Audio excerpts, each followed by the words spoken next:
За сайн байцгаана уу? Та бүхэнд энэ өдрийн мэндийг хүргэе. Намайг Хүрээвчүүдэ шовгтой Алтан Живя гэдэг. Улсад 21 дахь жилийн ажиллаж байна. Тус сургуульд ирээд 17 дахь жилийн ажиллаж байна. Ажлын анхны гараагаа Болгон аймгийн Хангалтсамаас эхэлсэн.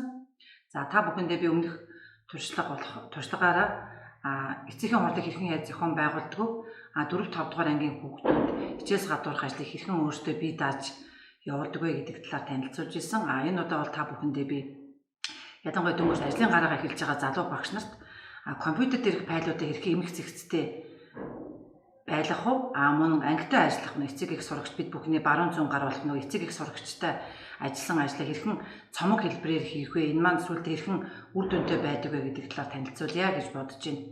За, энэхүү цомог маань болохоор багш миний би энэ 2009 оноос эхэлж энэхүү цомгийг хийж эхэлсэн байгаа.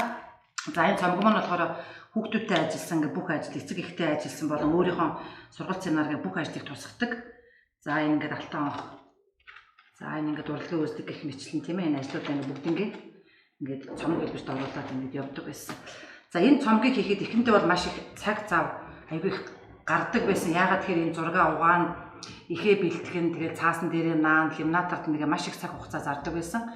За, багш миний би тэгээд яаж ажлынхаа цагийг багасгах вэ, хөнгөвчлөхэй гэж бодоод дараагийн 5 жилийнхаа ангиг дааж аваад хэлбэр олох үүднээс одоо ингээд бүгднийг хийсэн ажлаа ингээд хавцтанд хийж эхэлсэн байгаа. Одоо ламинаторын цаас биш тийм ингээд хавцчуулаад хийж ирсэн байгаа юм.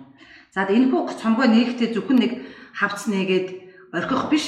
За одоо энэ 4-р ангид ихэд хүүхдүүдтэйгээ намар ярилцаад ямар ураа гаргах вэ цөмөр энэ хичээлийн зорилго өгөө гэгээд энэ 4-р ангийнх болохоор эвэлбэл бүтдгээ гэдэг энэ цомог маань байгаа. Энэ 4-р ангид ажилласан бүх ингээд зургнууд маань энэ ч байх жишээтэй байгаа. За дараагийн 2-р анги болохоор цагийн эмийг цагт нь өдрийн эмийг өдөрт ингээд хүүхдүүд маань өөрсдөө энэ зорилтоо өөрсдөө ингээд гаргаад идэг. Энийхээ дагуу ажлаа зохион байгуулад яваад идэг байгаа. За дараагийн жил нь болохоор энэ 3-р анги байгаа. Дэмэндээ дээс ирчэндээ бие биендээ туслах шаардлагатай гэсэн утгаар тийм ээ хамт олон гэдэг утгаараа. За дараа нь 5-р анги болохоор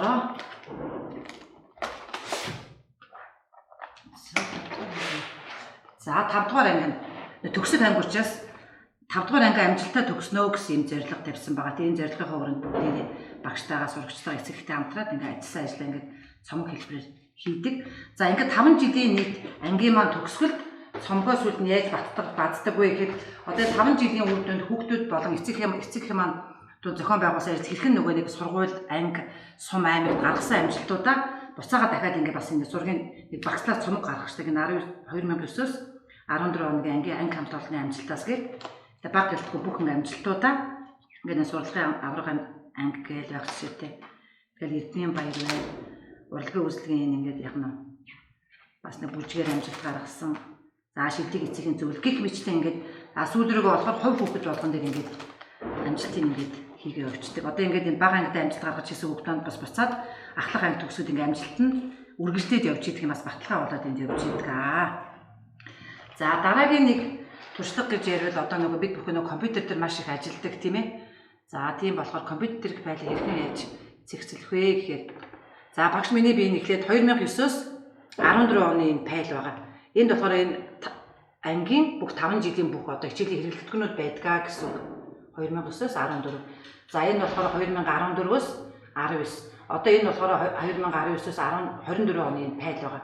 За энийг нээгээд үзэхэд за одоо энэ төр яг нь миний шалгалтын анализууд байна, бэлтгэл хөтөлбөр хийсэн ажилч гэдэг юм үү те. Одоо хэрэглэгдэхүүнийг сонгоод үзье л да. За хэрэглэгдэхүүнхээр энэ дотроо за 1-р анги, 2-р анги, тэгэл 3, 4-р анги. За одоо энэ жилийн 3-р ангиг сонгоод үзэхээр бас хичээлүүдэн дотроо математик, монгол хэл, хүн орчин, төрслөх хурлаг гэх бүгд ингээд файлуудаар ингээд хийцдэг. Энэ ямар ашиг туталтай байдаг юм бэ гэхээр багш бид бүхний цаг завыг аюул сайн хөнгөвчлөдөг. Яар тэр зүйл бид бүхэн хаана юм хийлээ, яалаа хийлээ гэж аюул их яадаг штэ. Хайдаг. Тэгэхгүй зөвхөн энэ 5 жилийн юмыг энэ фолдер дотроо би хайдаг зөвхөн. Сургалт гэвэл сургалтаа хэрэглэгдэхүүн ингээд хайгаа явуулдаг. Ийм зүйд ажил байгаамаа.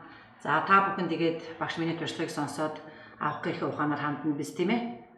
За анхаарал тавьсан та бүхэнд маш их баярлалаа.